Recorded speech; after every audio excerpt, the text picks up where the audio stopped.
मुझे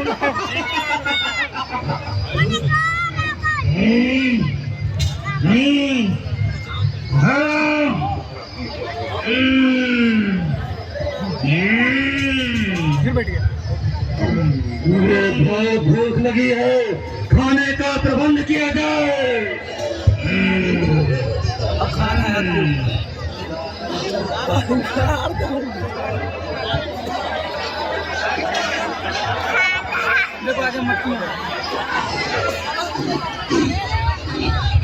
रावण के मंच पे जो लोग भी हैं जिनका काम नहीं वो सीधे नीचे चले जाए, ताकि नीचे से लोग रावण को कम से कम देख सके।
कुंभकर्ण के मंच से थोड़ा सा दूरी आप लोग बनाए रखें, किसी को चोट भी लग सकती है।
अब उसकी सुरक्षा संकट में चारों ओर से भीड़ की वानर सेना ने घेर लिया। वानर सेना ने घेर लिया है, परंतु वानरराज बाली के साथ तो हमारी शांति थी। बाली मारा जा चुका है। उसका छोटा भाई सुग्रीव मानव देश से सिंहासन रूढ़ है और अयोध्या के बनवासी राजा राम की सहायता के लिए उसने अपनी सेना सहित लंका पर चढ़ाई कर दी और उन्होंने लंका की राजधानी को घेर रखा। परंतु क्यों? अयोध्या के राम को लंका से क्या चाहिए? अपनी पत्नी अपनी पत्नी अर्थात लंकेश्वर उनकी पत्नी सीता को हर लाए। सीता को हर लाए, साक्षात जगदम्बा को हर लाए। ऐसी दुर्बुद्धि उनके मन में कैसे उत्पन्न हुई? किसी ने उन्हें समझाया नहीं? जी आपके छोटे भाई विभीषण ने हर दरबार में उन्हें ये बात समझाने का साहस किया तो महाराज रावण ने उन्हें मार मार के राज्य से निकाल दिया। हैं? क्या शत्रु बहुत शक्तिशाली है? आज रणभूमि में राम ने न केवल लंकेश्वर का उद्धार किया बल्कि उनका घोर अपमान भी किया। निशस्त्र करके उन्हें ये कह के छोड़ दिया कि जाओ अभी थके हो, न थके हुए मेरे शत्रु के बाद नहीं करते। महाराज रावण अपने भवन में आपकी प्रतीक्षा कर रहे हैं।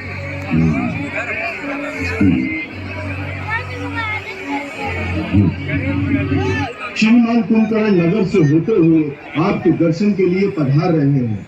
श्रीमान कुंभकर्ण को देखकर नगर में उत्साह की लहर फैल गई है। अब तो चारों ओर उत्साह ही उत्साह दिखते हैं। हम विलास भर की छत पर जाते हैं, वीरवर कुंभकर्ण से वही मिलेंगे।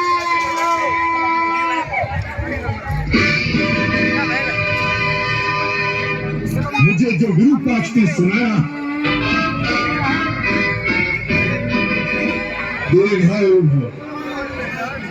महाराज, मुझे जो विरूपाक्ष ने सुनाया है, क्या वह सत्य है कि इस समय वानर सेना ने लंका पे गिर्द घेरा डाल दिया है और लंका पर संकट के बादल छाए हुए हैं? हाँ तात, इस समय लंका संकट में आ गई है, इसीलिए तुम्हें असमय में ही जगाया गया है, क्योंकि हम सबकी आशा अब केवल तुम पर ही केंद्रित है। शत्रु ने अंत समय में भी हमारे प्रमुख योद्धाओं को मार डाला। जब तक समुद्र पार के दूसरे स्थानों से और राक्षस योद्धा सहायता के लिए नहीं आ जाते, तब तक इस बची खुची सेना से लंका की सुरक्षा करना बहुत कठिन दिखाई देता है। लंका का कोष भी खाली होने वाला है, इसलिए भी तुम्हारा युद्ध भूमि में जाना आवश्यक हो गया है। इंद्रजीत से कुछ नहीं हुआ। जब हम स्वयं राम से टक्कर नहीं ले सके तो इंद्रजीत उसका सामना कैसे कर सकता? इसलिए युद्ध में मरने से हमारी वीरता को दाग नहीं लगता, परंतु उसने हमें अपमानित करके वापस भेज दिया है।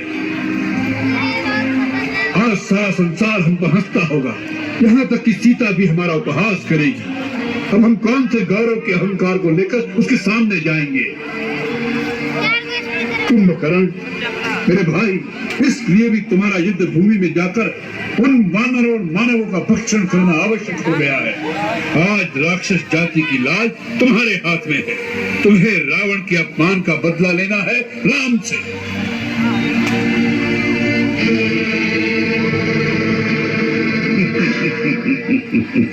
तीनों लोकों का विजेता रावण, जिसके आगे शस्त्रहीन, श्रीहीन और मानहीन होकर रह गया, उस पर भी आपने इस बात पर ध्यान नहीं दिया कि वास्तव में श्री राम कौन है।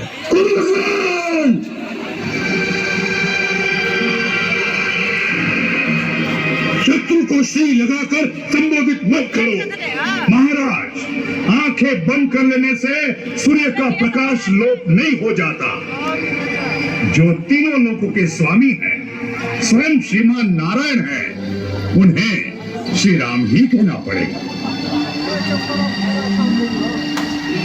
भैया, शायद आप ये भूल गए हैं कि श्री राम से कई पीढ़ियां पहले इक्ष्वाकु वंश के एक राजा ने आपको श्राप दिया था कि जब स्वयं श्रीमान नारायण हमारे कुल में अवतार लेंगे, तब वह उसी न रूप में आपका विनाश करेंगे।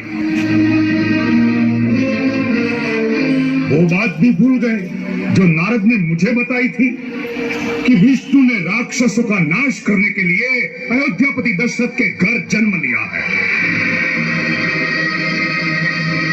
भैया, ब्रह्मा की बात भी भूल गए, फिर भी आप महारानी सीता का हरण कर लाए, जो स्वयं लक्ष्मी का अवतार है। हमें अपनी बहन के अपमान का बदला लेना था। हमारे भाई के वध का प्रतिशोध क्या हमारा कर्तव्य नहीं था? तो उस कार्य को वीरों की भांति करते, चोरों की भांति एक स्त्री का हरण करके क्या आपका मस्तक गौरव से ऊंचा हो गया है? शूर्पणखा मेरी भी तो बहन थी। आज मुझे जिस प्रकार उठाया है, उस दिन यह हीन कार्य करने से पहले मुझे जगाते तो मैं आपको बताता कि प्रतिशोध कैसे लिया जाता है। राजा के लिए उचित ही नहीं, यह आवश्यक भी है कि वो हर महत्वपूर्ण कार्य अपने परम विद्वान और सच्चे हितैषी मंत्रियों के परामर्श से ही करे। राजा को चापलूसों और ऐसे साथी मंत्रियों की बातों में नहीं फंसना चाहिए जो अपना निजी हित और अर्थ स्वार्थ के लिए राजा के साथ अपने देश को भी शत्रु के हाथों बेच सकते हैं। शत्रु भिर्मुदई ही विपरीतानि कृत्यानि कारयन्ति ही मंत्रिणः तान भर्ता मित्र संकाशान अमित्रान मंत्र निर्णय व्यवहारेण जानिया सचिवानु उपसंहिता। कुंभकर्ण, यह समय शास्त्र सुनाने का नहीं है।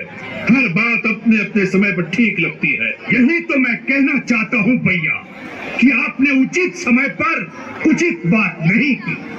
फिर प्रातः काल धर्म का, मध्याह्न काल में अर्थ सेवन का और रात्रि में काम सेवन का विधान है। इन तीनों में भी धर्म श्रेष्ठ है।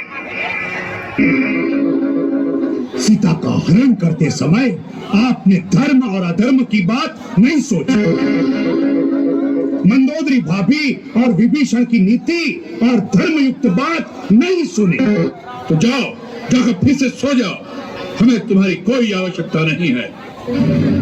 लिए अपने चित्त के मोह में एक स्त्री का हरण कर। जो बीत गया बुद्धिमान का शोक नहीं करते, भविष्य की चिंता कर्मयोगी नहीं करता। इस समय इस क्षण क्या करना है उसका ही निश्चय आवश्यक हो जाता है। तो संकट में साथ खड़ा सोच लो। रावण के कारण ही सही, परंतु रावण के साथ राक्षस जाति का विनाश हो जाए, यह तुम्हें स्वीकार है? नहीं देता तो भैया, आपने मुझे ठीक प्रकार से इस समय मुझे क्या करना है उसके बारे में न मेरे मन में कोई शंका है, न मेरे पथ पे कोई अंधकार, और स्वस्थ है तब तक बड़े भाई को है। कुंभकर्ण, वचन देता हूँ कि आज सूर्यास्त होने से पहले उस वनवासी राजकुमारों के मस्तक लंका की गली कूचों में से गेंद की भांति पैरों से लुढ़काता हुआ लेकर आऊंगा, ताकि जिनके प्यारे संबंधी घर में चले जाइएगा। यदि तुम